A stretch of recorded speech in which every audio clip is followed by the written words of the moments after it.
టంతో చెదిరిన పైటను సరిచేసుకుంది నేత్ర. Door open అయిన సౌండ్తో ఎటువైపు దిగాలో ఒక్క క్షణం కన్ఫ్యూజ్ అయినా అమ్మా నేత్ర రా తల్లి అంటూ బ్రహ్మిగారి వాయిస్తో అటువైపు దిగింది. పెళ్ళి అంటేనే ఇష్టం లేదు. అందుకే ఆమెని అలా వదిలి వెళ్ళిపోయాడు రానా.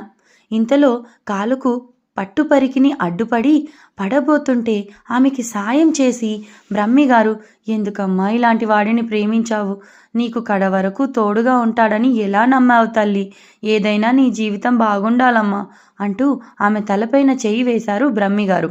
ఆ మాటలకు కళ్ళు కాలువలా పొంగాయి. ఇంతలో డోర్ ఎంట్రన్స్ దగ్గరకు వెళ్ళిన రానా, ఆగు కన్నయ్య అన్న స్వరం అడుగు లోపల పడకుండా ఆపింది.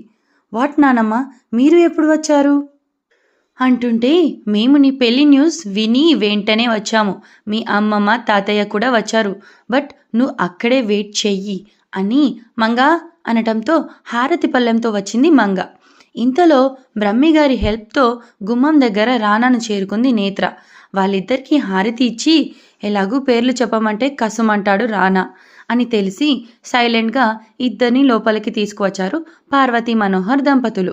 లోపలికి వెళ్ళగానే, అమ్మ నీ ఎదురుగా ఉంది మన రానాబాబు గారి నానమ్మ తాతయ్య గారు అంటంతో వాళ్ళిద్దరికీ చేతులు జోడించి నమస్కరించింది. బట్ అది వేరే వైపు. అప్పుడు నవ్వుతూ ఆమెను చేరుకుని, పార్వతి గారు మనోహర్ గారు, కుందనపు బొమ్మలా ఉంది, కాంతి మొత్తం నీ కళ్ళలోనే ఉంది తల్లి అన్నారు. కనిపించని కళ్ళలో ఎంత కాంతి ఉంటే ఏమి ప్రయోజనం తాతయ్య గారు అంది. అయ్యో పిచ్చి తల్లి, మా వాడికి దేశ విదేశాల యువరాణులతో స్వయంవరం చేసిన పెళ్ళికి అస్సలు ఒప్పుకోలేదు. అలాంటిది ఈ బంగారు బొమ్మ మనసుతో నా మనవడిని కట్టిపడేసింది. అది చాలదా అన్నారు. వీళ్ళు మాట్లాడుతుండగా వాళ్ళ అమ్మమ్మ తాతయ్య దగ్గరకు వెళ్ళాడు రానా. తల్లి వెళ్ళు, ఆ రూమ్లో రానా వాళ్ళ అమ్మమ్మ తాతయ్య ఉన్నారు. సీత మంచిదే, బట్ ఎందుకో ఇప్పుడు మీ ఇద్దరి మీద కోపంగా ఉంది అంటూ నేత్ర చేయి పట్టుకొని రూమ్ దగ్గరికి వెళ్ళేసరికి నేత్ర చెవుల్లో ఏదో సీక్రెట్ పడింది. అది సీతగారు అంటే రానా వాళ్ళ అమ్మమ్మ.